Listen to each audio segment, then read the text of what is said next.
Hey, what's going on, you guys? So in today's video, I will show you how to find your prompt and art in Discord. Now, this is going to be quick and easy, so let's jump right into it.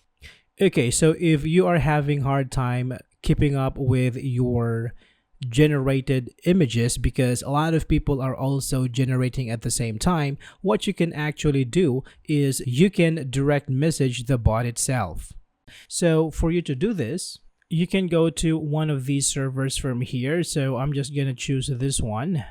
All right, now here, if you're on mobile, you can tap on Midjourney's picture, but I am on PC, so I will click on the Midjourney bot name. And from this one, you can click on Midjourney bot's profile picture. And here, click on send message.